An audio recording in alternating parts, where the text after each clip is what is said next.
এখন আসছি ফ্লাইওভারে, যাত্রাবাড়ি গুলিস্তান ফ্লাইওভার। এই ফ্লাইওভারটা আমি কোনোদিন খালি পাই না বললে ভুল হবে, পাই, খুব রেয়ার। ম্যাক্সিমাম ডে, বিশেষ করে এই যে আমি এখন গুলিস্তানের দিকে যাচ্ছি, মানে আমি নামবো চাংখারপুল, তো গুলিস্তানের দিকের রাস্তাটা আমার মনে হয় 95% টাইম জ্যাম থাকে প্রতিদিন,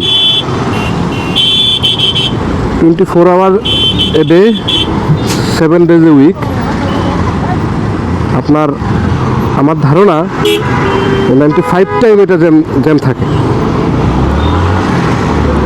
বাইকগুলো দেখা গেছে যে মাঝখান থেকে যেমন আমি যাচ্ছি এরকম যাইতে পারে, মাঝে মাঝে উল্টাপাল্টা সিএনজি বাস ঢুকায় দিয়া এটাও বন্ধ করে দেয়। আর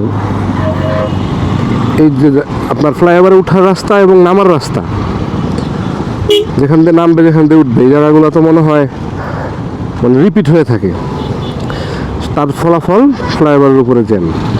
আর ফ্লাইওভার করার পর থেকে নিচের রাস্তাগুলোও ঠিক করে না। নিচের রাস্তা ঠিক না হলে নিচেও জ্যাম লেগে থাকে।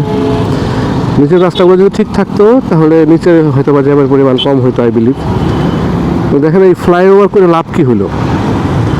এই ফ্লাইওভার উঠা নামা দোনো জায়গায় জ্যাম, ফ্লাইওভারের উপরে জ্যাম, মাঝে মাঝে তো ফ্লাইওভারের উপরে পুরো রিপিট হয়ে থাকে।